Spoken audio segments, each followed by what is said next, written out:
Hello and welcome to Leviathan News. It's October 27th, and I think the place that we're at right now, when you look at DeFi, is that we have pretty much full expansion across the core products, right? When you think of what we can do in the application layer and using oracles to build lending protocols, swaps, perp dexes, all these sorts of things, right? And we've seen a bunch of different variations, and some have gotten product market fit. But we're really at the onset of a new generation of LSDfi products. And today we have Wagmi, who is here to come in and talk to us about the future of LSDfi. And Wagmi is from Unsheth, and we want to extend a very hearty welcome to you today, sir. Hey, thank you so much for having me on. Super excited to be here. Mhm. So yeah, I'm a protocol lead at a protocol called Unsheth. So Unsheth is a DeFi protocol. What we do is we allow users to basically we offer the best way to stake your ETH. And what this essentially means is we're an aggregator of liquid staking tokens. So when you stake your ETH with Unsheth, it's as though you're staking your ETH with all the major different LST protocols all at the same time. And users who stake their ETH in Unsheth will earn sort of the weighted average staking yield. And in addition to that, Unsheth is also a stable swap for LSTs. So users can swap between different LSTs using the Unsheth TVL as a liquidity pool.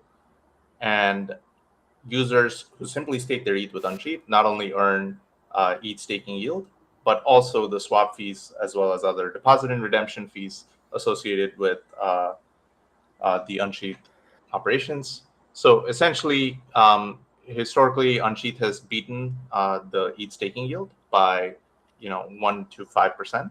So basically, if the average ETH staking yield today is 4 to 5%, Unsheth can achieve 5 to 10%, just in real yield terms from these swap fees as well as the various deposit and redemption fees that it collects.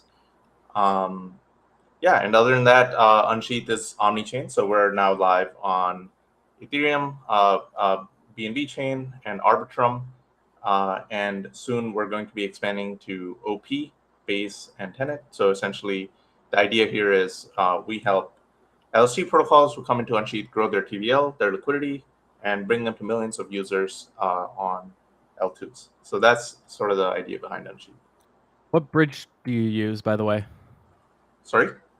Which bridge do you use to go omnichain? Oh, we use Layerzero. We were one of the earliest partners with Layerzero, back in March, I think. And I think since then, obviously, Layerzero's obviously gotten a lot bigger.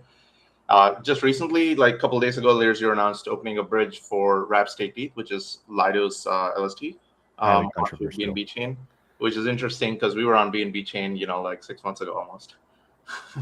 Very controversial, actually, that announcement, because Layerzero front ran the actual Lido DAO making a vote about this and just deployed Rapsteth there, their own version of Rapsteth, right? So it's not natively supported; it's just Layerzero's implementation. I think there was a tweet by Seraphim who came out and supported this, and then later on you saw some of the other big Lido DAO voters essentially saying like, what the heck is going on? We had no idea that this was going to happen. Yeah, it was very. Yeah, what can you say, right? Like Rapstake ETH isn't controlled by Lido DAO. It's a decentralized protocol. Anyone can make any sort of integration on top of it. Now, I do agree, like sort of promoting as an official integration would be misleading, and I think that's somewhere where the controversy comes in because, like, I guess based on the announcement, people thought it was some sort of like official thing. But yeah, I mean, yeah, Seraphim, I think he's a good commentator on this topic. So Seraphim, I'm not sure if you guys are all familiar. He is an influential player in the liquid staking ecosystem. Was previously a team member at Unsheth, he was on our BD team and an advisor, and then he moved on to Lido. Now leads their growth on omnichain growth, essentially. So yeah, what can you say? Ultimately, users will choose the product that sort of has the most utility and easiest to use. Yeah. So we'll see what the market does, right? Yeah. So I think the thing here is that like the DAO needs to vote to be able to give full protocol support, correct? Or else it becomes just a wrap token for Steth, like a non-canonical token. Yes, on it is Steth. non-canonical, right? So to go onto layer 2s from layer 1, you can actually bridge a token over using like the official bridge. But in these cases, Scroll, Avalanche, and BNB Chain aren't official ETH layer 2s, so you do have to choose some other bridge to do it, because it's not like you can literally roll them up. I guess maybe Scroll you can, Yeah. but Avalanche and BNB Chain are of course different. So now that leaves an option of the various major bridge providers, which is Layerzero, Axelar, maybe multi-chain used to be the other big one, but like not so much anymore. So I don't know, a little bit of first mover advantage matters. What kind of support you get from Avalanche and BNB Chain also matters. And the DAO support, of course, matters, right? Yeah, of course, yeah. Yeah, so it's about building social consensus, right? And I'm not sure if there's like one right answer for this.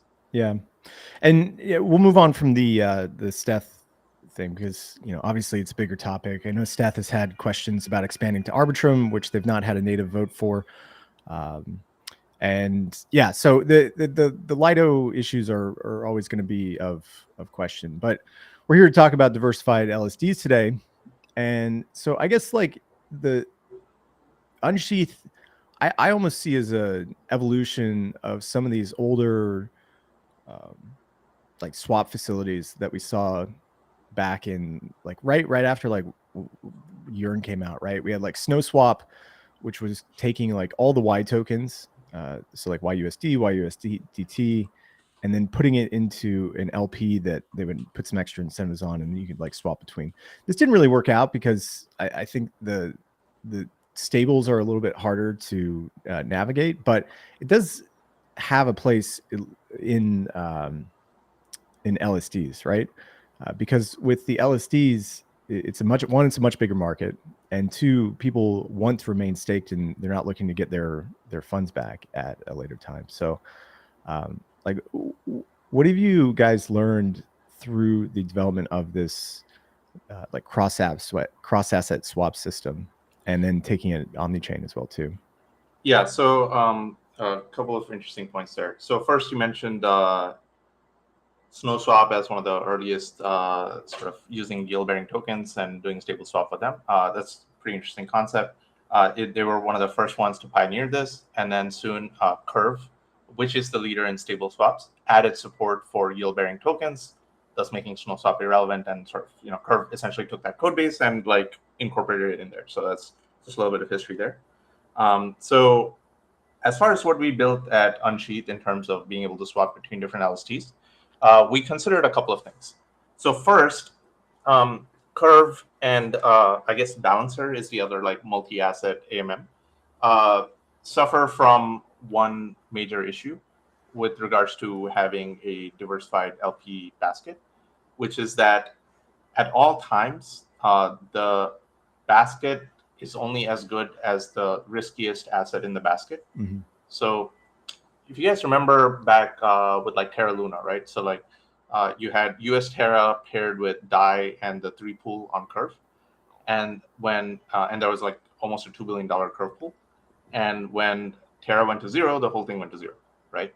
And this is because when one of the assets is depegging or assessed as worse than the others by the market in a stable swap, users will essentially put in more of that asset into the pool and drain all the good assets. So what does this mean for LSTs, right? So if we had a basket of say 5 LSTs and one of them depegged because there's some like risk, or worst case scenario, it gets hacked and they lose all the underlying ETH. Mm-hmm. Then the risk you have is essentially people will essentially mint that worthless LST and like drain all the good LSTs. So when you make a Curve pool of LSTs, you're actually achieving no diversification risk. It's actually worse off to hold a basket of 5 LSTs versus 1, in a typical curve pool. Hmm. So at Unsheth, we designed a system to prevent against this risk. So essentially, we have a system of target weights and maximum weights for each LSD. So consider we add a new LSD and we say the maximum weight for that LSD is 5%, right? And so what this means is if a brand new LSD that we added, which is, given the fact that it's newer, it's probably riskier, it's less proven in the market, whatever. If that ends up being hacked and goes to zero, the maximum loss to Unsheth will not be 100%, but will actually be 5%, which is limited to its maximum weight. This also means that conversely, we essentially don't allow like unlimited swapping of these assets. So we're only allowing swaps between the target weight and the maximum weight of the asset. And essentially the way the swaps work is like swaps that help rebalance the basket are essentially free. There's no dynamic fees to do it. And then we assess dynamic fees when swaps and deposits essentially help or worsen the basket relative to its target weights. So this model is actually quite similar to GMX's GLP. If you guys are familiar with that, that's essentially a BTC ETH USDC basket, and deposits into that thing essentially cost a fee and swaps between the assets and the fee cost a fee based on whether or not it rebalances or fixes the basket. So ours is kind of like a GLP, but with a stable swap.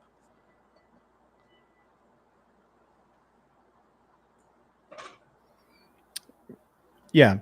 So I think that I was going to ask about the contract risk because we all know in DeFi that as you add in more assets, the entire derivative that you build takes on that contract risk as well too. And so for this is more like an index of LSDs rather than just a AMM of LSDs, because the AMM can essentially go to 95 or however much percent in one direction. But here you have hard limits on the amount of assets that can enter the portfolio. Yeah, I guess it's like an index AMM. It's like a new concept, right? So on one hand, if it were a pure index, then all you're adding is contract risk and really getting nothing for it. You might as well just hold all the individual assets yourself. But here we're also able to offer additional swap fees. So from a return standpoint, we do beat the staking yield consistently. And then from a risk standpoint, yes, you're taking on an additional layer of contract risk with Unsheth. However, we believe that it's mitigated for a few reasons. So one is you do get the convenience of a wrapped asset that essentially represents the best risk-adjusted yield on ETH that's diversified across all these LSDs, and it's available omnichain, et cetera, et cetera. That's sort of the benefit we think users get by going into this thing. But yeah, look, everyone has to assess that on our own. I mean, I think over time, okay, so take the case of Curve LPs, right? So if you LP on Curve, it was widely considered one of the safest things. People would do it. People would LP in the 3Curve pool and or the stable pools on Curve for yields less than what they can get in TradFi in T-bills, and that's because there was not much of a risk premium assessed for being at Curve.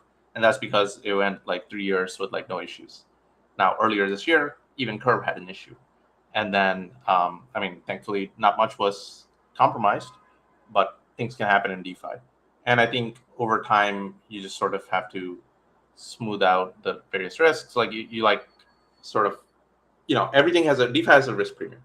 There's no place in DeFi where you can go where there's no zero risk. And essentially, users have to be compensated for that risk. And over time, that risk premium goes down. That's all I can say. Yeah. So I think the bigger issue at hand that we're going to talk about today is that, you look at the assets that you have in the Unsheth portfolio here, right? So we have West, StakeFrax ETH, Coinbase ETH, Anchor ETH, RETH, and then Steth. And what is this, SWETH? Is that that's Swell's yeah. LSD, yeah. Yeah.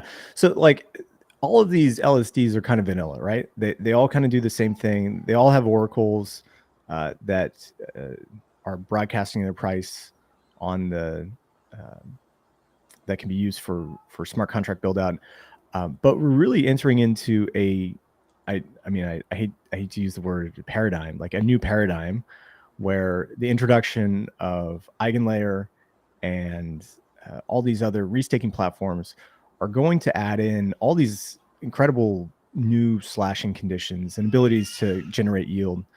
And so if you start adding all those different variations into a diversified product like this, it becomes really hard to assess the risk of those individual slashing conditions inside a wrap product like this. And so, this leads us to what you guys have been working on at Unsheth, which is a ZkML oracle to be able to view and handle all these new variations that we're going to see that will be enabled by EigenLayer and other restaking platforms. Yeah, thanks for that introduction. So essentially, the thing here is it's pretty hard to value an LSD. It doesn't seem like it should be that hard, because you stake your ETH and it's like the ETH is there, so you just count how much ETH is there, and that's probably what the LSD is worth, right? But people have different ways of assessing what a LSD is worth, and so it also depends on the use case, right? So before, let's touch on that again, right? So you can either take if you're building in DeFi, right, you can either take the price of the LSD at face value. But that could be different than what is actually happening on the beacon chain, correct? Yep. And there's another, a third piece of it, which is that could also be different from what price I can sell the LSD for today. Right. Yeah. So I guess going back a little bit, back in March, we had this Shanghai Chapella upgrade, which made it possible for staked ETH to be withdrawn. Before that, once you stake your ETH, you could create an LSD on it. You had obviously Lido ETH and all that. But you could not withdraw it. So there was a huge demand for on-chain liquidity for staked ETH, because there was no way to actually withdraw the ETH from Beacon Chain. So you in order to borrow against STETH or whatever, you needed a ton of ETH liquidity on Curve in order to facilitate the instant liquidations that might occur if the price of STETH were to fall. So traditionally, all lending protocols such as Aave have relied on market price-based oracles such as Chainlink oracles in order to value an LSD. Now, after the Shanghai Chapella upgrade, pretty much you can withdraw any LSD or any LSD that has withdrawals open for the ETH that's backing it within 24 hours. So really, the need for a bunch of on-chain liquidity to liquidate against ETH is less important. And more and more LSDfi protocols, which is essentially DeFi protocols that are specialized for LSDs, have really switched the paradigm to look at how much ETH is backing them on the beacon chain. So this is at the consensus layer, essentially. So now, in order to get the information on how much ETH is backing each LSD at the consensus layer, the only real way to get that information today on chain is to look at the rates reported by the LSD providers themselves. So in the case of Coinbase ETH, you essentially go to the Coinbase ETH contract and you look at what's the conversion rate between Coinbase ETH to ETH. Same with Lido, same with Rocket Pool, same with Frax, whatever, all of them. That's really the only way. So now there's newer technologies being built that essentially allows you, to the extent that the validators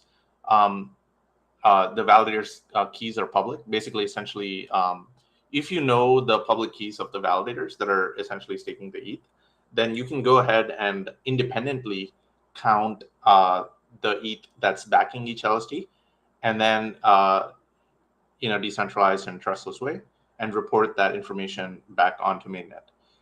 So this is almost like, okay, you know how everyone talks about proof of reserves for centralized exchanges.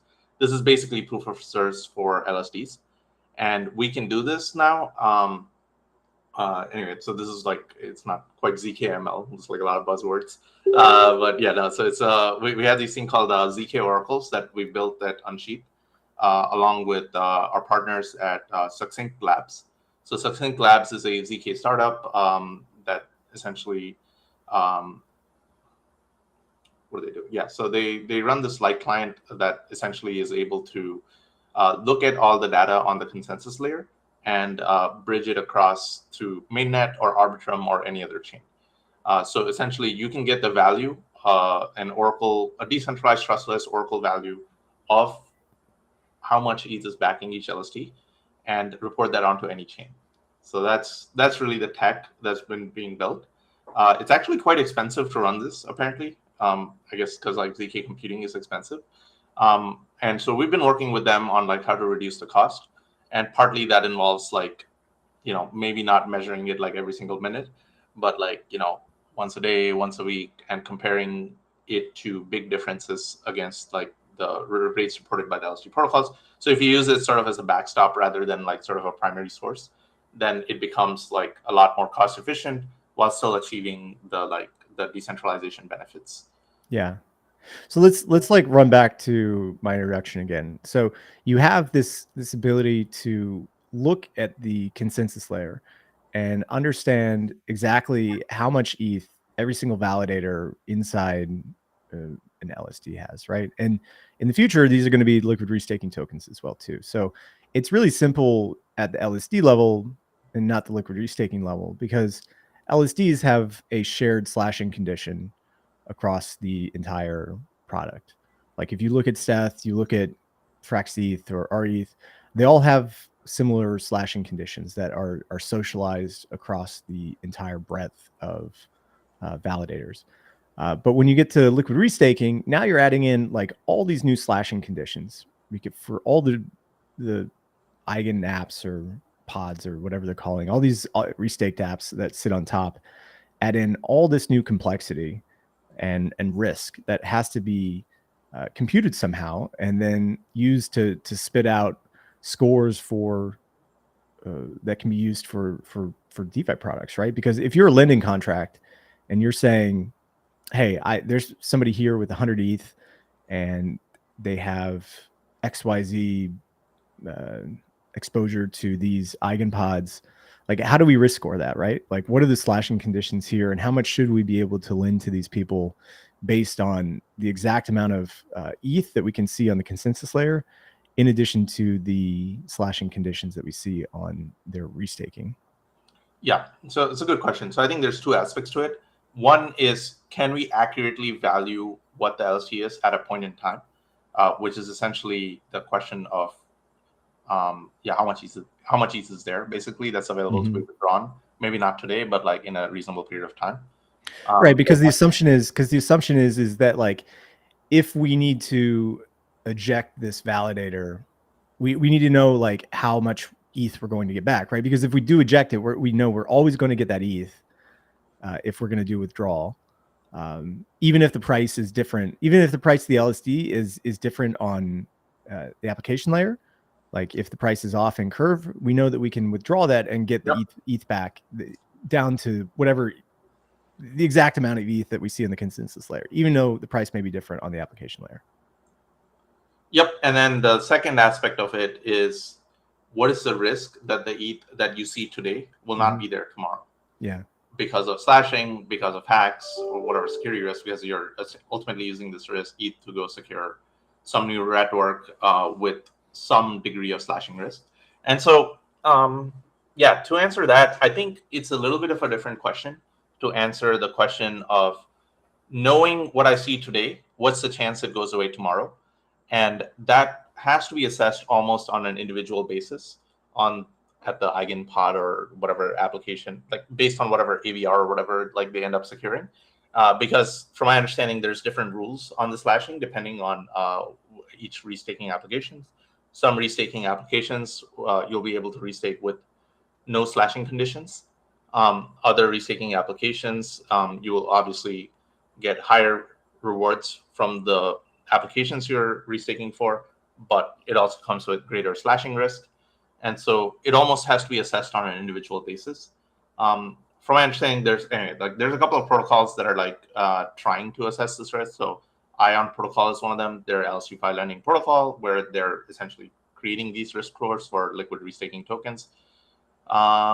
but frankly, I think it's a little bit early right now. Mm. Eigenlayer obviously has come out over the last 3 months and captured a lot of attention in TVL. However, the ETH that's currently, or the LSTs that are currently being restaked into eigenlayers are actually not really doing anything. It's like just nothing sitting there, right? Yeah. Collecting the the points or whatever. So first we will need like applications that actually need restaking for. Then we will need to see how much of the TVL actually goes towards securing those applications, and then third we'll have to see like what are the rules around slashing, and then fourth, you mentioned this is all we're all talking about liquid restaking. Liquid restaking doesn't currently exist, right?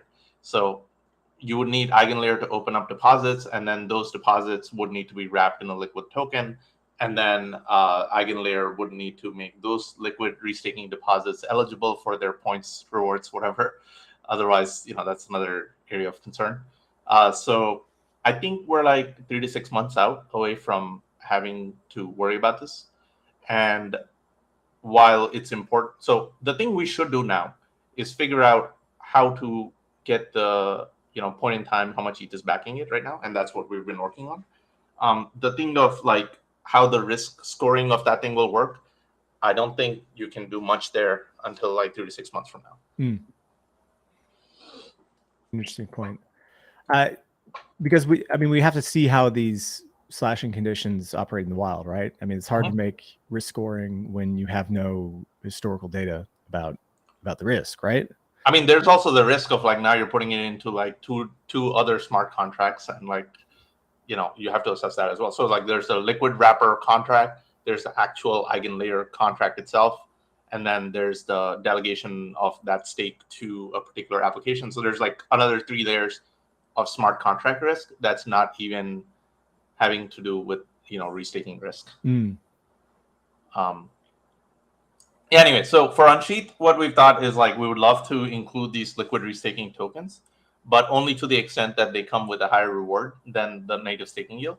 So and then we would assess like essentially the higher APR they get in line with like the risk of adding them. Yeah. So like, what will the ZkML Oracle enable for Unsheth over the next couple of quarters? Yeah, good question. So so with the ZK oracles, what we can do is first of all, we can represent the ETH that's backing Unsheth, not just on mainnet but also on other chains, and essentially set this as a paradigm for like Oracle valuation of smaller LSTs, meta LSTs like Unsheth, and it enables us to do a bunch of integrations that are not currently available to us now on layer 2s.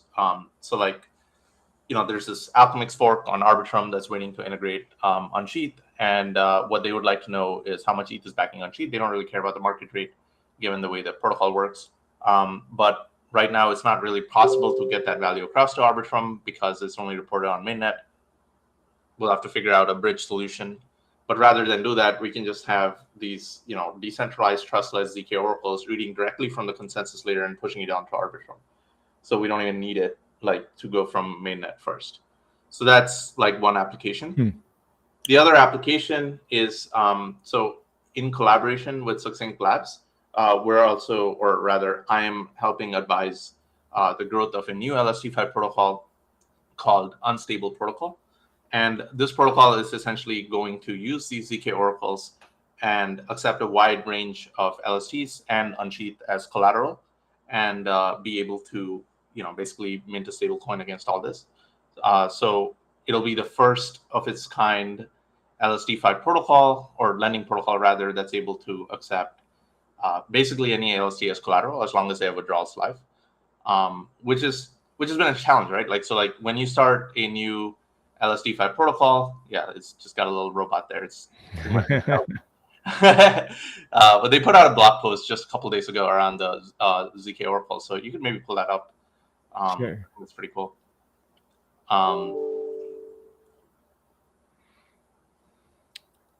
This one. Yeah, that's the one. Yeah, so look, if you look at the landscape of lending protocols right now, it's pretty much like Maker and then you have Liquidity, and then a bunch of LSDfi protocols, and all the growth is coming from LSDfi protocols such as Libra, Gravita, Prisma, R, all these ones, and even Curve USD actually.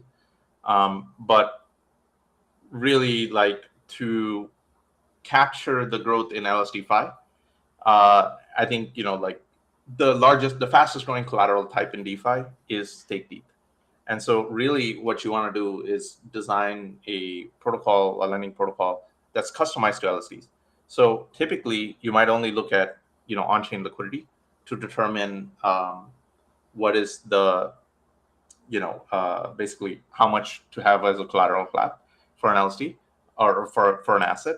But for LSDs, you want to do something more like what Unsheth does, I think, which is look at, like, what's their TVL, whether their withdrawals are live, what's, whether, they have a good track record of being decentralized, and whether they have public validator keys and things like that.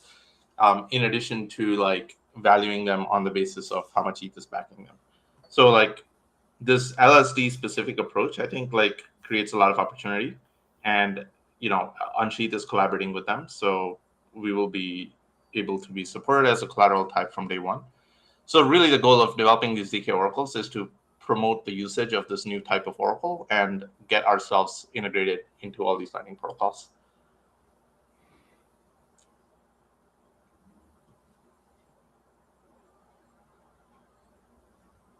Very cool. Cool stuff. So, like, what does this mean? Like, for unstable, when you're thinking about integrations and about, like, user journeys and stuff, what does that actually mean for people who have Unsheth and maybe Steth or some of these other LSDs?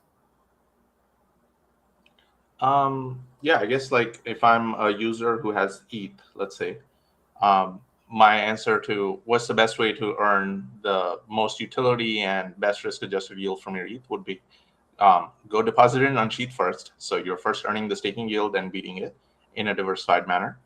Then, if that's not sufficient for you, then you can go borrow dollars against it using Unstable or any one of these other lending protocols.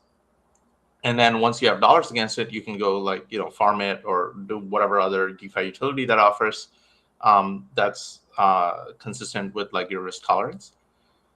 So that's, anyway, like, something like stake your ETH with Unsheth, deposit Unsheth as collateral, mint a stablecoin, farm that stablecoin is probably going to be, like, the highest yielding opportunity on your ETH. Yeah. And so, wait, will this borrowing be in, like, ETH, or will it be in, you'll issue, like, a dollar-based stablecoin against this? Yeah, at Unstable protocol, they'll be issuing a dollar-based stablecoin. Yeah, so it's called NUSD. Okay. Wouldn't it be possible to issue, like, a ETH stablecoin here? Yeah, if you issued a ETH stablecoin, the first thing everyone will do is instantly dump it for regular ETH and loop it and do, like, 10x leverage, and then it's like actually unstable. Yeah. Yeah, but like, look, this is what Alchemix does, and, like, what happens is, like, then the growth is limited to how much ETH you have in the curve pool to, like, sort of facilitate the dumping of the synthetic ETH against real ETH. And then why would you put your ETH in the curve pool instead of, putting it in the protocol and minting the synthetic ETH and looping it? So it's just, like, hard to come by, like, a lot of ETH, and so it's hard to scale these protocols like that. Yeah, I guess if there is a discount in the curve pools, you can buy whatever ETH that you want at a discount, right? So, like, if you allow that looping, if people pay below the peg price, then somebody else is benefiting from that. I mean, basically, the person who got in early benefits at the expense of the person who got in late. Mm-hmm. Yeah.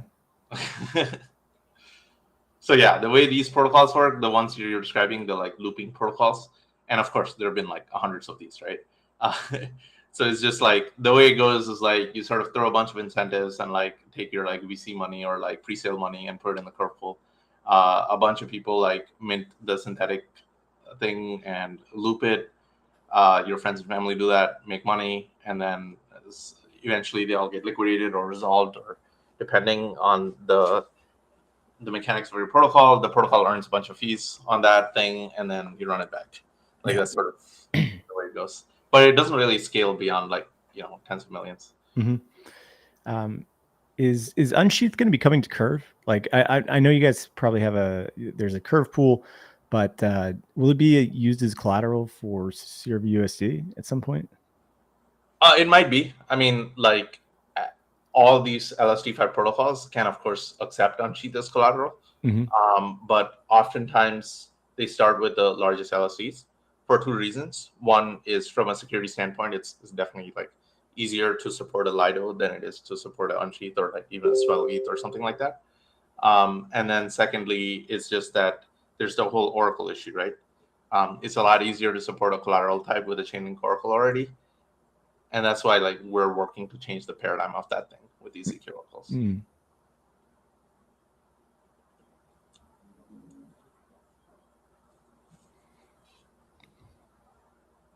Very cool. Well, great. I think this is going to be interesting to see how it plays out once it's deployed, and especially with unstable money as well too. I'd be looking forward to seeing that. We did have some other news that we wanted to touch on before we wrap up. I know that SBF is in court today, actually providing testimony. I don't know if you saw some of the tweets about his testimony yesterday.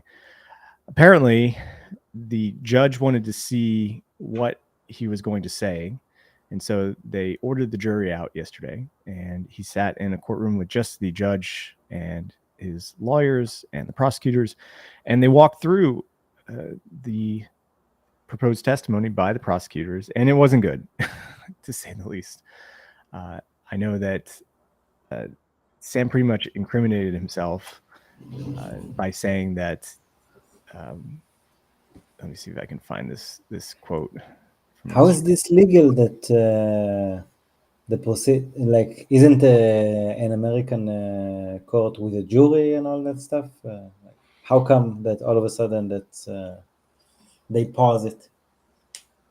So I think it's questions about here. This is the one. So his lawyers were even like telling him not to say anything and incriminate himself.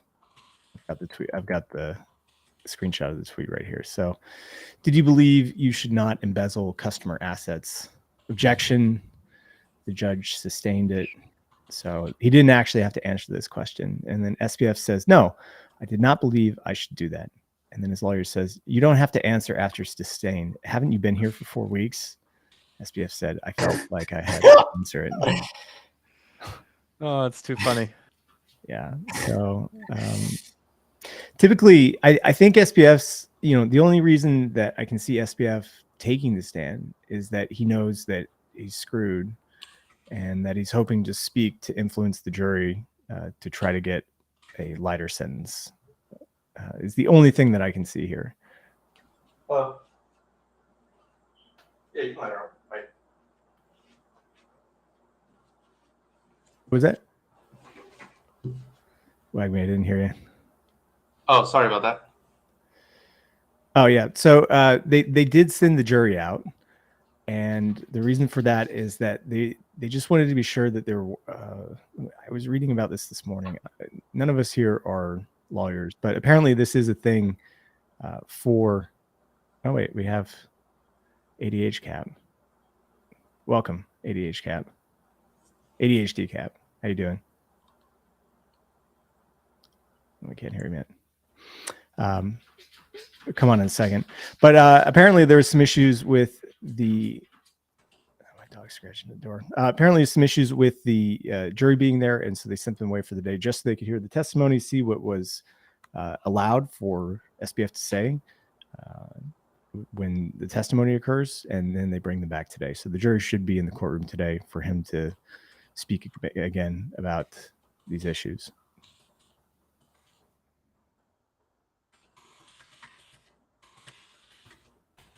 It's just hilarious. I mean, yeah. I haven't been following the circus of the trial too much. I don't know about you all.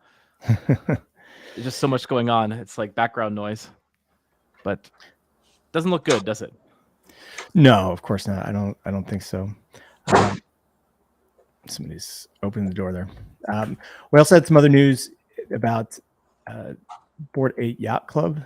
They had sued, well, not Bored Apes, but Yuga, who is the intellectual property owner of Bored Apes, had sued Ryder Rips, saying that they had defamed his artwork and copyright infringement after Ryder Rips had released a copycat NFT, and they said that it devalued the Bored Ape collection, and they were awarded a judgment of $1.6 million, which I've seen mixed reactions on this one. Some people say that, like, oh, it's just artwork and satire, which I think the argument was by Ryder. But at the same time, you know, like, it wasn't done in good faith. I mean, Ryder went out of his way to intentionally try to, like, troll and take down Yuga Labs here, or Bored Apes. So maybe it's time to agree with Andrew Tate on this, and that NFTs are for internet crypto addicted losers.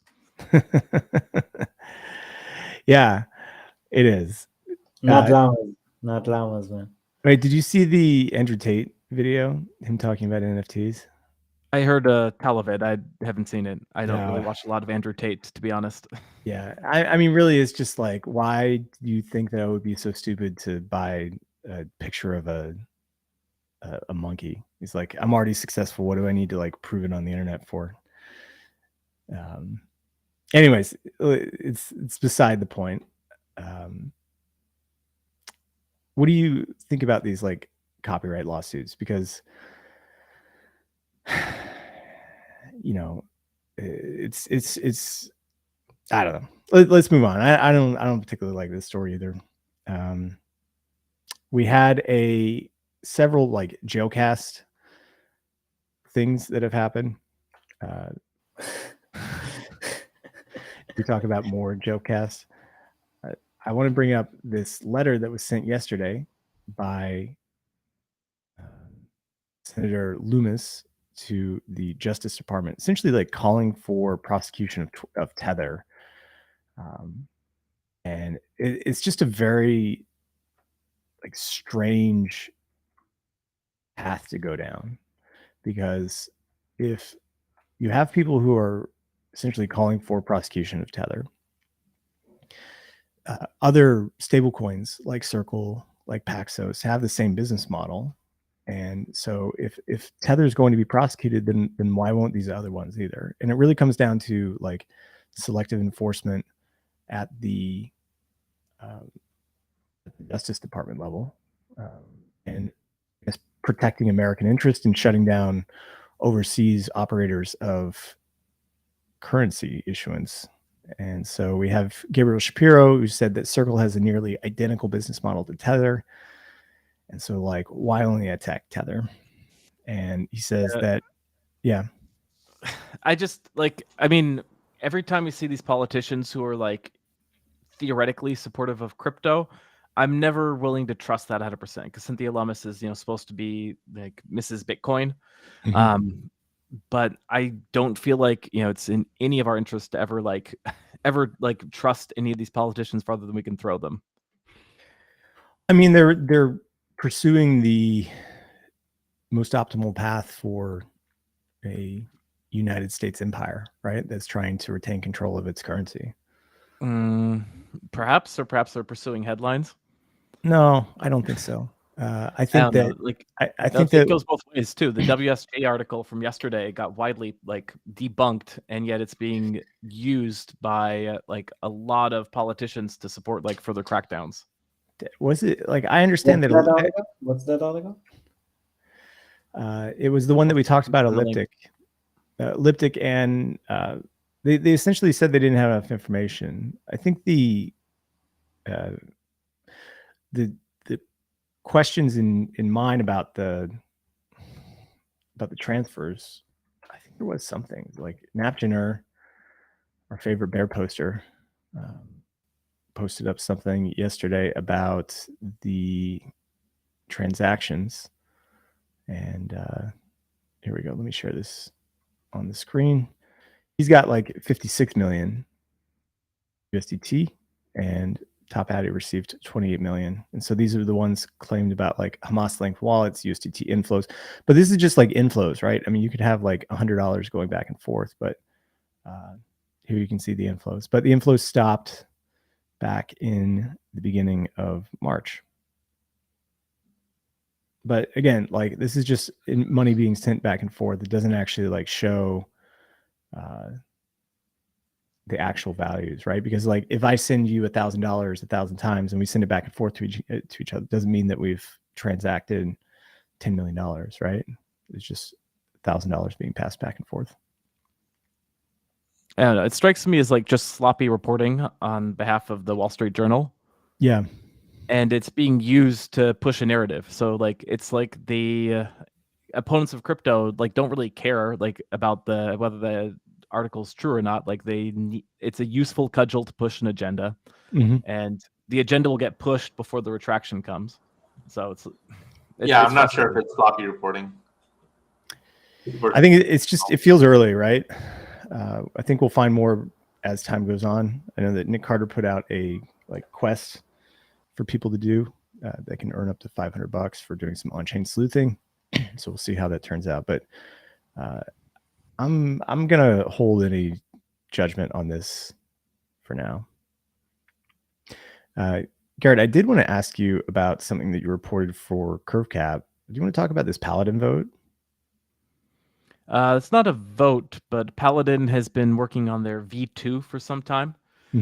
So Paladin V1 was sort of like one of these like on-chain governance solutions. And in particular, the problem they were targeting for V1 was that like oftentimes like the buyers end up overpaying for votes, and people who are participating in like the voting incentives like aren't exactly sure like what they're going to be receiving.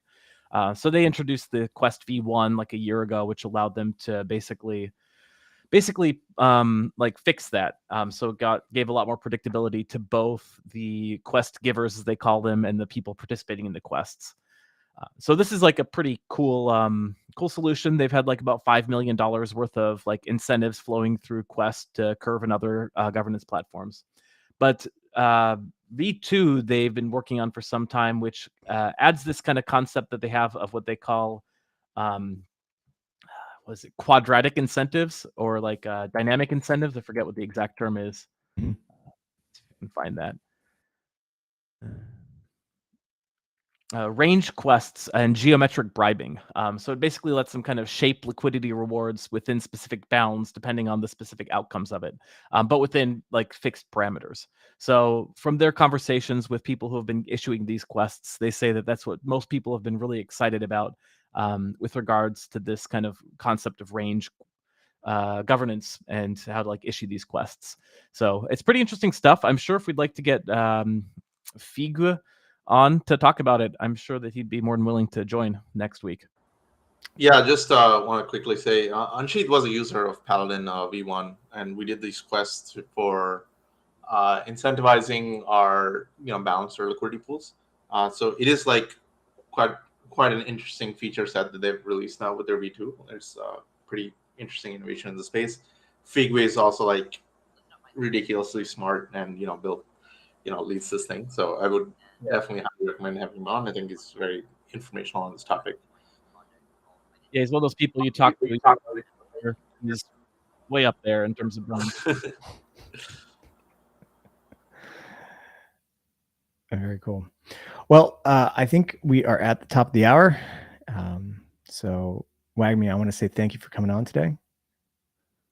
Awesome. Thanks for having me on. And I would encourage folks who are interested in Unsheth or LSDfi to check out, Unsheth's Twitter profile. Feel free to follow me on Twitter. That's my handle right there, Wagmi33. And any questions, you can hop into the Unsheth Discord. Any questions about me, you can shoot me a DM. Can't guarantee I'll look at it, but Discord, you'll definitely get an answer. But yeah, thanks so much for having me on, guys. This was super fun. Yeah. And then today's Friday, so have a good weekend touching grass.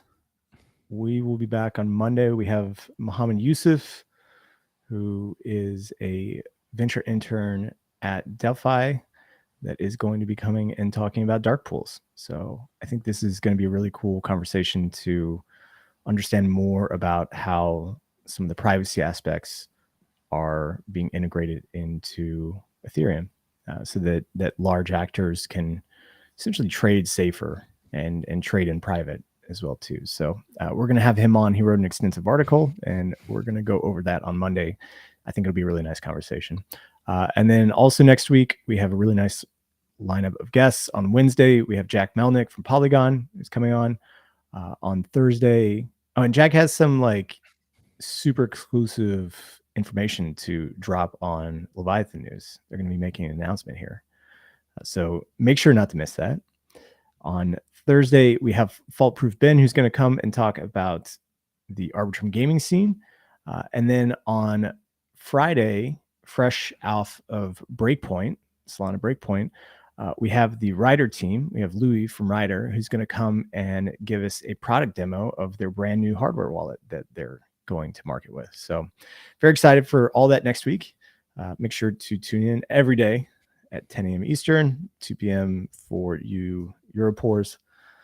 And I'm not even sure what time it is in Asia right now, but must be later, 10 o'clock, 11 o'clock. Yeah, and we will see everybody tomorrow. Goodbye, folks.